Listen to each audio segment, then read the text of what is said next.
What does Ricky Stenhouse do from here?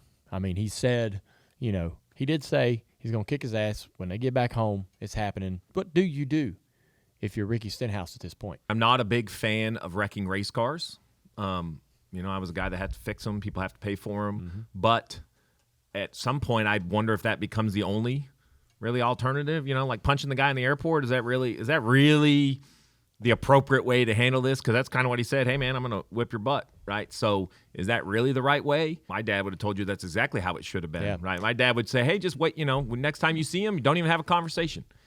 He'd say one punch and we'd have this whole conversation. My dad would even tell you then on the other side of it, just take your punch and move along. Yeah. Like you've kind of earned this. And now I don't know, in 2025, I don't know if that's the appropriate answer, but I think conversations aren't good. I think it's past conversation at this point. But it has to be an enormous head scratcher for Ricky because it happened at Nashville and this huge spotlight is put on the situation.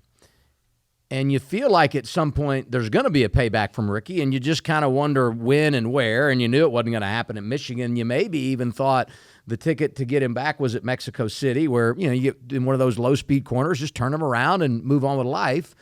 And it ends up going the other way, and he gets hit again. How much are the other 34 guys not involved seeing this? If they're racing around Carson, are they more timid because they think they'll get run over by him? Are they more aggressive because they think now Hocevar has to be? How does it affect kind of the ebb and flow week in and week out, or is it you race everyone the same? I think they're absolutely like every week that goes by where Carson has some sort of a situation, you become more leery, I think, of being around him. And you're like, okay, well, if I see him or I'm around him this weekend at Pocono, I'm going to give him even more room, right, than he needs. There's these other guys. There's the Noah Gragsons that are like, hey, I'll be the one to get his ass back for everybody. It needs to be Ricky, right, in this sense. But there will be other drivers that'll take swipes at Carson or put him in bad situations,